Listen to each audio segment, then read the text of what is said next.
Hello, and welcome to the Soul Elevation Podcast, guiding your ascension to new heights. I'm your host, Kara Goodwin, and I'm excited to be with you today, which is Monday, May 5th, 2025. I want to talk about routines and habits and whether these help our ascension or if they actually get in the way. And like most things, I believe there's not a definitive yes or no. It's not an either or, but we do want to be mindful of the balance because it can be easy to be pulled along by life one way or the other and not really stop to consider if there is another way that we may be able to help ourselves from a spiritual perspective. So, when we think about habits and routines, they can be helpful. We do need some discipline on the spiritual path because when we make a point of doing something repeatedly, then it's easier for us to remember to do it. We also gain momentum. So meditation is a really important part of my daily routine, and it helps me to start the day with meditation whenever I can. And that helps me for many reasons. One reason is when I do get into a meditative state before I've had time to really start engaging with the world, checking my email and kind of picking up where yesterday left off, it helps me to kind of meditate in a clean slate and not have the buildup of regular human life get in the way. It can be harder for me to sort of get into that sense of being a soul and transcending this human body. It's not so much transcending, I don't necessarily want to use that word, but that connection with myself beyond the human body, which I guess is kind of transcending. But transcending sometimes I think of as escaping. And so it's not so much like, let me get out of this human life, but let me get beyond this human life, like remember who I really am.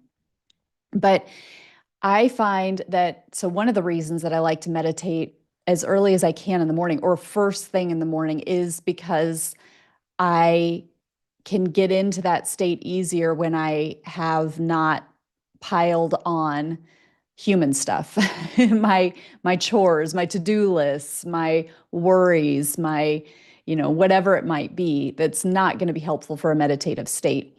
But the other part is the habit. I have a habit of doing meditation in the morning. I'm used to it. I expect it. So it's not something that I often forget, because it's something that is so ingrained into my routine. So that's really, really helpful because meditation is really important to me because it does support the spiritual aspect of my life. It supports me expressing and experiencing myself as spirit and not just human. I get I get all the hours of my waking life to experience myself as human. It's really, really easy for me to experience myself as human. I'm very ingrained in the human experience.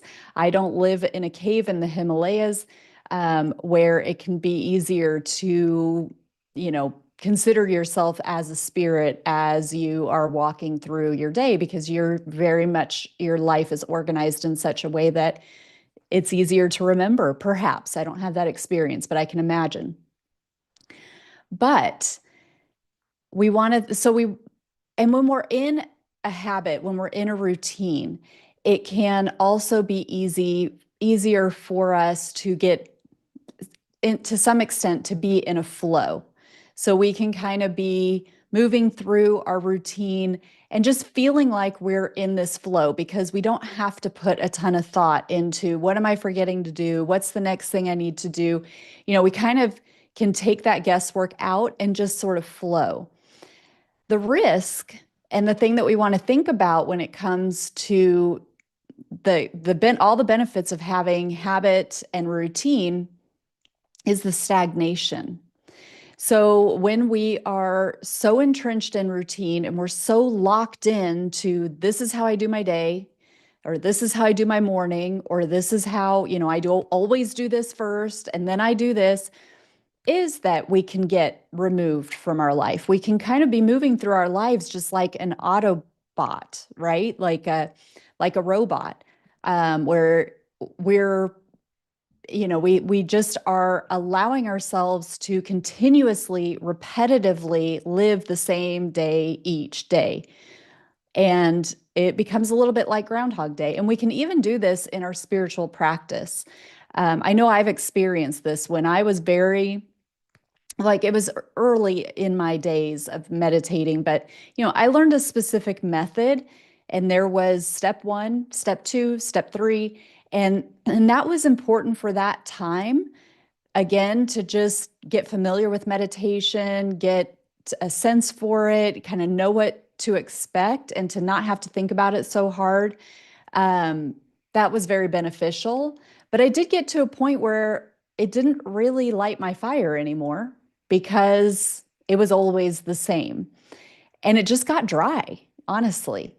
And so I had to learn to open myself up to flexibility and not be so rigid so that I could have the freshness and the new inspiration and to feel really authentically, organically feel the connection with my soul. And it's the same thing when you think about your day. If you're very, very rigid about all of the way that you live your life, you have to kind of step back and question, are you really living your life, or are you behaving more like a robot? When we're dealing with energy, vitality, chi, life force, prana, it is fresh, it is ever changing, it's ever new. And in order to really experience that, we need to make space for it to come in. And that is a dynamic process. If we're so rigid in how we live our lives, then we're closing ourselves off from what life is inviting us to do and experience, because it may be that there are opportunities that come through because we're opening ourselves up to new. And an example of this just came to mind. So last week, I often I will, if I need to go to the grocery store, I go in the morning. I don't particularly enjoy going to the grocery store. I don't look forward to it. So it's one of those things where it's like, well, if I can just kind of get that out of the way early, then it's not hanging over my head. So that's normally how I do it. But last week at some point, I can't remember, Thursday or Wednesday, something, it was afternoon. And I just had this really, really busy day. And I had kind of thought that I'd get away without going to the grocery store that day. And all of a sudden, just in the early afternoon, I was like, no, I really do need to go to the store. And I thought to myself, which of these two stores that I frequent the most do I want to go to? And I didn't really have any particular reason to go to one over the other. In fact, there was one store that had some things that I can't get anywhere else that I thought about going to. And then the other one is like the store that, yeah, I might be able to find it at this other place, but it's going to be more expensive. So I like to get these couple of items at this other store because I know it's going to be considerably less expensive. So I was really like, it was just up to me. Which one do I feel like going today? So I choose this one particular store, and which from a shopping perspective is my less preferable experience. I don't enjoy this store. I enjoy the other store a little bit more than this store. But anyway, so I am whipping through the store as quickly as I can, and I get to the back of the store, and a friend from high school was there. And I can't remember the last time I saw this person in person. We were friends on Instagram. So we have, in fact, she had recently bought my book. So we had been in touch on Instagram over that because she was sharing kind of that she had enjoyed it.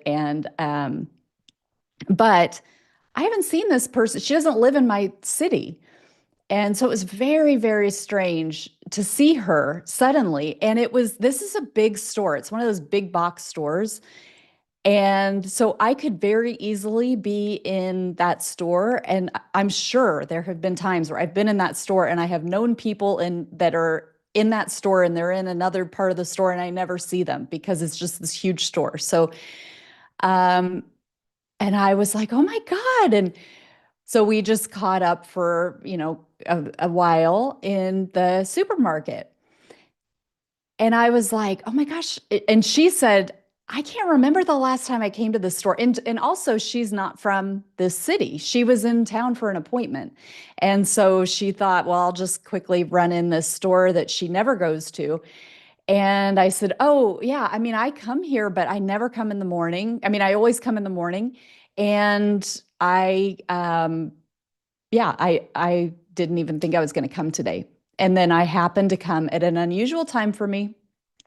And I happened to see this person I haven't seen in years, maybe decades. No, no, not decades, but years, many years. Um, and so it was such a pleasant surprise to see her. And it really did feel like, okay, I was just letting myself be in the flow. I was just responding to the moment of when I decided to go. And I had kept that space open. It wasn't like I had gotten to 10 a.m. or 11 a.m. and been like, nope, I don't go to the store after this time. So we want to think about our rigidity. And, I know that's just a small example, but this applies to everything. If you think about your life, if you're very routine oriented, think about how you may have constructed your life in such a rigid way that the universe has to work really, really hard to to offer new things to you because you keep locking yourself into who you were yesterday. And the truth is, you are energy, and I am energy, and everything is energy. We have this solid mass, we are the solid being, but really the truth is that we are energy, and energy is fluid. Well, liquid is fluid, I know, but energy changes and it adapts, and the universe is continuously offering a new experience to you, but it requires your openness and your flexibility. And you may feel that you are open-minded, and that's great. That is very, very important. That's a big part of the equation, is to have that open-mindedness, to have that expanded nature where the universe can come in and offer new things to you. But another thing that you may not think about in that openness is how your routines may be so fixed that the universe has a hard time in infusing something new into it. So my invitation to you is to just connect with your routine, notice your routine, think about it, bring it into your awareness. Don't let life be something that you are just repeating over and over. And notice how you feel. Like, notice if you feel a little bit bored generally, if you're feeling a little bit dry, if your spiritual practice maybe feels a little bit routine and not so, like, maybe you're not getting as much from it. Again, I've had that experience before where just wasn't really lighting my fire. And that was, I don't have that experience very often. Actually, I haven't had that experience in a very long time. But that experience, I do know I was having when I was part of a spiritual organization that was very rigid in how they taught and expected people to meditate. They were this, they very much adopted, this is how you meditate. This is the quickest path to God. This is how you're going to connect with your higher self. And it was a powerful meditation, but it was so closed and there wasn't really room to insert new things. And they didn't encourage you to insert different aspects of meditation. And it did become dry. It became like I would go through the motions, but I would find myself thinking quite a bit. It was like I'd sort of do their practices, but all the while I'm kind of figuring out what I want to make for dinner and if I, what I'm going to be doing that day. And I still struggle with that, honestly, that's still something that will crop in. I will notice myself when I'm meditating, like, oh my goodness, I'm so in my head right now. So that's just something that is a part of meditation.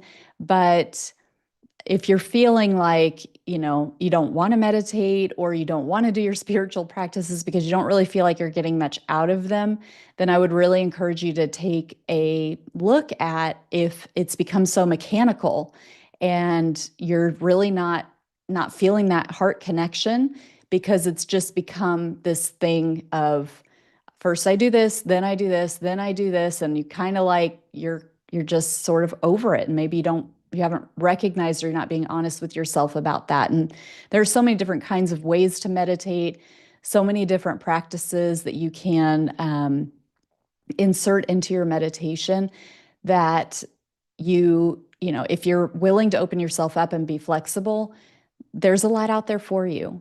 So speaking of meditation, I have a brand new free meditation offering that you can get on karagoodwin.com. Kara is spelled with a K, KaraGoodwin.com. And this is a new earth meditation. So this is a meditation to help you connect with the future, with a higher reality, with a higher vibrational reality. And this is a really, really important meditation for those who are very passionate about bringing in a higher reality and understanding the role of consciousness in our reality and how we can shape. We are very, very powerful and we can shape the future. And so this gives you the personal power to bring in a better, higher vibrational reality. And the more of us who are doing things like this and who have this vision, are holding this vision for this potential, this beautiful reality that's out there, that is out there energetically, the more of us that are bringing it into our awareness and magnetizing it into this reality, the more we are bringing that to us, the more we make space for this reality to show up. And then the universe configures itself in such a way that it delivers it. It's not really our responsibility to figure out how do we get from here to there. Our responsibility is to say, well, where is there? And let's bring that in. And then the universe does it. And so I ask you, please go and download this free meditation. Let us work together to collectively to unify and to bring in this new earth. And then I will also let you know I have a powerful workshop that's coming up on May 29th. It's a Thursday from 6 to 8 p.m. Eastern, and it'll be recorded. You'll have lifetime access to the recording, but we're going to go deep into your own. It's really, the focus of it is clearing distortion and bringing in your true resonance, your true energy signature. So you can find more about that at karagoodwin.com. I think it's under workshop, energy reset workshop, maybe in the menu. But please join me for that and get your free New Earth meditation. And thank you so much for joining this YouTube live, or if you're listening on the audio. Many, many blessings. Have a wonderful week, and I'll see you next time.